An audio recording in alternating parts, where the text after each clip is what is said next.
کیف تکفرون باللہ وکنتم امواتا فاحیاکم ثم یمیتکم ثم یحییکم ثم الیہ ترجعون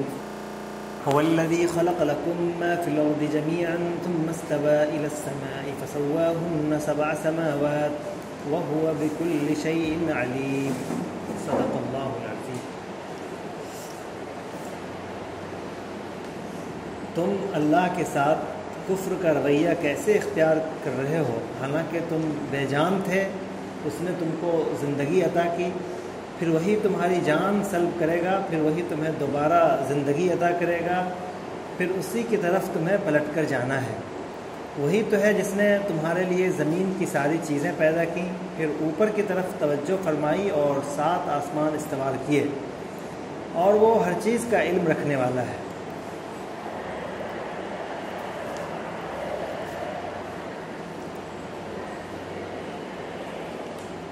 فاسقین کے حوالے سے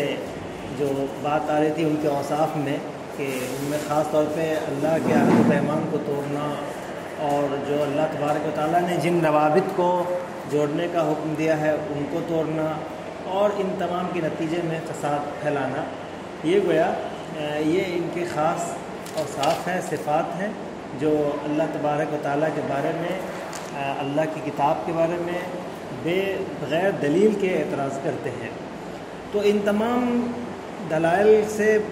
کے بیان کرنے کا ان لوگوں کا مقصد، یا ان تمام اعتراضات کا مقصد یہ ہوتا تھا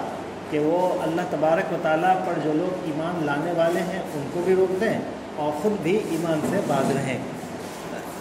تو اب اللہ تعالیٰ پر ایمان لانے والے کو روکنے یا اللہ تبارک و تعالیٰ پر ایمان نہ لانے کی 2 شکل ہوتی تھی۔ ایک تو اللہ تبارک و تعالیٰ کے وجود کو تو تسلیم کر لیں، اور اللہ تبارک و تعالیٰ کے ساتھ دوسرے کسی اور کو شریک بھی ٹھہرائیں۔ تو یہ گویا یہ ایک طرح کے کفر کی 2 شکلیں یہاں پائی جا سکتی ہیں۔ تو ان کا یہاں پہ تذکرہ کیا گیا ہے، اور ان کو اس ایسے دلائل سے جو، حالانکہ یہ یہاں پہ دلیل نہیں بیان کی جا رہی ہے، بس ان کے جو خود حقیقت واقعہ ہے ان کے سامنے، اس پر توجہ دلا کر کے اللہ تبارک و تعالیٰ کے کفر کی روش سے باز رہنے کی طرف توجہ دلائی گئی ہے۔ تو اس میں یہ کہا گیا، اور ایک سوالیہ انداز میں پوچھا گیا، یہ کیفا، بلکہ یہاں پر ایک تعجب کے اظہار کے لیے بھی ہے کہ اللہ تبارک و تعالیٰ کا تم کس طرح انکار کر سکتے ہو، کیسے انکار کر رہے ہو،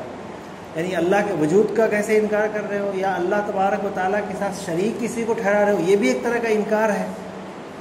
جبکہ تم اگر ذرا سا اپنے بارے میں تھوڑی سی توجہ اپنی طرف خود متوجہ کرو تو سمجھ میں آئے گا کہ تم اس سے پہلے بھی مر چکے تھے، یعنی تمہارا اس سے پہلے وجود نہیں تھا، عدم میں تھے۔ عدم کے معنی یہ ہوتا ہے کہ یا تو یہ کہا جائے کہ حضرت آدم علیہ السلام کی ذریت میں جو تمام انسان کو پیدا کیا گیا، اور تمام انسانوں سے ایک عہد و پیمان کرایا گیا، اور اس کے بعد پھر تمام انسان کو ختم کر دیا گیا، اور ان کا ایک وقت مقرر کیا گیا کہ ان اوقات میں، اس زمانے میں یہ لوگ اس دنیا میں آئیں گے۔ تو یہ ایک تعویل ہو سکتی ہے۔ تو گویا کہ وہ بھی ایک موت ہے، یا ایک موت سے مراد یہاں پر عدم ہے، اور عدم سے مطلب یہ ہے کہ اس سے پہلے نہیں تھے، تو اس سے پہلے ہم کچھ بھی نہیں تھے، جو انسان اس دنیا میں آنے سے پہلے کچھ نہیں تھا، تو گویا کہ وہ بھی ایک موت کے ہی اس میں تھا، اور اس پہ عدم طاری تھا۔ تو اللہ تبارک و تعالیٰ نے عدم سے وجود میں تمہیں لا دیا ہے، جو بغیر کسی نمونے کے، بغیر کسی اصل کے اللہ تبارک و تعالیٰ نے ایک نیا وجود تمہیں دیا، تو پھر اس کے بعد تم کو زندہ کیا، یعنی پیدا کر دیا، اس عدم سے وجود میں لا دیا بغیر کسی نمونے کے۔ تو اب وہ تمہیں پھر موت دے دے گا، اب پھر وہ تمہیں زندہ کر دے گا۔ یہ 4 عمل اس کے سامنے وہ تمہارے ساتھ وہ کر رہا ہے اور کرے گا۔ یہ چاروں ایسی حقیقت ہیں کہ جن کا کسی بھی انسان کو انکار ہو ہی نہیں سکتا، کہ اس سے پہلے وہ نہیں تھا، بالکل نہیں تھا، اس کا کسی کو انکار نہیں ہے۔ آج وہ ہو گیا ہے، یہ بھی ہر ایک کو اعتراف ہے، کل وہ مر جائے گا، اس کا بھی اعتراف ہے۔ اب رہی بات کو دوبارہ زندہ ہوگا، تو ظاہر سی بات ہے کہ جب عدم سے وجود میں لا دیا، بغیر کسی نمونے کے، بغیر کسی اصل کے، تو اب ایک نمونہ موجود ہے، ایک کاپی موجود ہے، تو اس کی اصل کیوں نہیں بنایا جاتا، تو اس کو دوبارہ کیوں نہیں لایا جاتا؟ تو یہ بھی ایک طرح کا حقیقت ہے، ثم یحییکم، پھر تمہیں وہ زندہ کرے گا۔ اب پانچویں جو بات کہی جا رہی ہے کہ ثم الیہ ترجعون، اور پھر تم اس کی طرف لوٹائے جاؤ گے، تو یہ اصل سمجھانا ہے ان کو، اور اسی کا وہ اس کے انکار کی وجہ سے یا اس کو نہ سمجھنے کی وجہ سے اللہ تبارک و تعالیٰ ہی کا انکار ہو جاتا ہے، یا اس کے نہ صحیح سے نہ سمجھنے کی وجہ سے اللہ کے وجود کا ہی انکار ہو جاتا ہے، یا اللہ کے وجود میں کسی کو شریک ٹھہرانے کا عمل ہو جاتا ہے۔ تو اللہ کی طرف انسان کو لوٹنا ہوگا، اس لیے کہ پہلی بات تو یہی ہے کہ جب وہ عدم سے تھا وجود میں لے آیا اور پھر اس کو دوبارہ زندہ کیا، پھر اسے اس پر عدم طاری کر دے گا، تو اللہ تبارک و تعالیٰ کے پاس اس کا آنا خود بخود متعین ہو جائے گا کہ کہیں نہ کہیں تو جائے گا۔ اس سے پہلے جو عدم تھا اب وہ وجود میں آیا تو ایک دنیا میں آئے، عالم دنیا میں آئے۔ اب جب یہاں سے اس کا وجود ختم ہوگا تو کہیں نہ کہیں تو جائے گا، تو وہ ہے الیہ ترجعون، وہ اللہ تبارک و تعالیٰ کے پاس جانا ہے، وہ ہے عالم برزخ اور پھر میدان حشر وغیرہ۔ اس کے بعد اگر اس کو آدمی تسلیم کر لیتا ہے اللہ کی طرف واپسی کو، تو پھر اس کے بعد جو تمام چیزیں ہیں اس میں حساب و کتاب ہے، حشر ہے، اور پھر دوزخ و جنت ہے، تو پھر وہ ساری حقیقتیں سمجھ میں آ جاتی ہے اگر یہ حقیقت سمجھ میں آ جائے۔ اور آگے پھر اللہ تبارک و تعالیٰ کے اوصاف میں سے اس کا تذکرہ ہے کہ هو الذی خلق لکم ما فی الارض جمیعا، کہ یہ صرف تمہارا ہی وجود کا مسئلہ نہیں ہے کہ صرف تم کو وجود دے دیا تو چلو ٹھیک ہے اس کی وجہ سے تو ہم کو تسلیم کر لو، بلکہ صرف ہمیں تسلیم کر لینا یا ہمارا وجود کافی نہیں ہے، بلکہ ہمارے وجود میں کسی کی شرکت کی بھی گنجائش نہیں ہے۔ کیوں؟ اس لیے کہ دنیا کی تمہارے علاوہ بھی دنیا کی جتنی چیزیں ہیں سب کے سب کا خالق خود ہم اللہ ہے، تو لہذا اللہ کے وجود میں کسی کی شرکت نہیں ہو سکتی۔ اس جملے کا اگلی آیت میں یہ بات اس کی طرف توجہ دلائی گئی کہ اللہ تبارک و تعالیٰ نے وہی ہے وہ خدا جس نے تمہارے لیے زمین میں موجود تمام چیزوں کو پیدا کیا۔ زمین چونکہ نظر آ رہی ہے تو ایک حقیقت بتائی، اس کے بعد ثم استوى الى السماء، یعنی اللہ تعالیٰ نے آسمان کا رخ کیا، تو گویا کہ اس میں ایک طرح کی تخلیق میں ترتیب بھی ہو سکتی ہے کہ پہلے زمین کی تخلیق ہوئی پھر آسمان، حالانکہ یعنی ایک زمین تو ایک کائنات کا بہت معمولی سا حصہ ہے، تو ایسا نہیں ہوتا کہ زمین کی تخلیق، چونکہ ہمیں ایک چیز اس طرح نظر آتی ہے، ہمارے تفہیم کا معیار یہی ہے، ہمارے فہم کا معیار یہی ہے کہ پہلے ہم اپنے نزدیک کی چیز کو سمجھتے ہیں،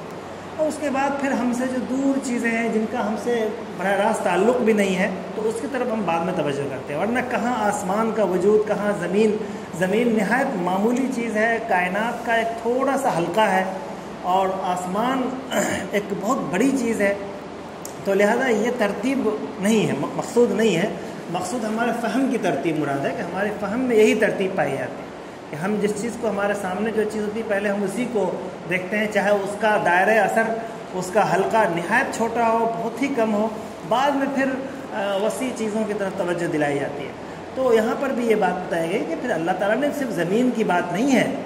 پہلے زمین کی تخلیق کی بات آئی کہ اللہ نے زمین بھی اور زمین میں موجود تمام چیزیں بھی پیدا کی، اور صرف زمین ہی کی بات نہیں ہے بلکہ آسمان کو بھی پیدا کیا، تو آسمان جو اس سے بہت عظیم چیز ہے، بہت بڑی چیز ہے، اس کو بھی پیدا کیا، اور پیدا ہی نہیں بلکہ اس کا جو نظام ہے سات حلقوں کا، 7 طبقوں کا، وہ نظام بھی اللہ تعالیٰ نے برابر قائم کیا،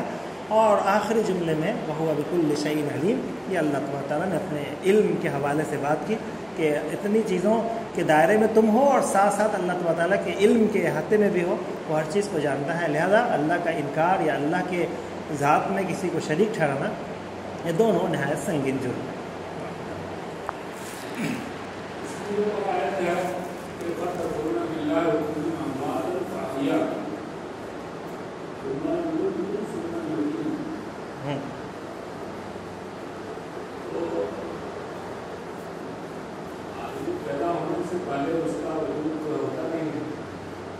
پیدا ہونے سے پہلے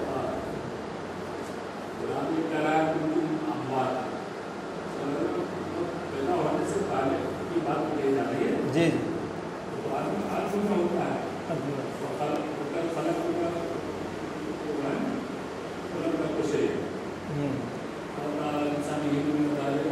لم يكن شيئا مذكورا، یہاں ہوا ہے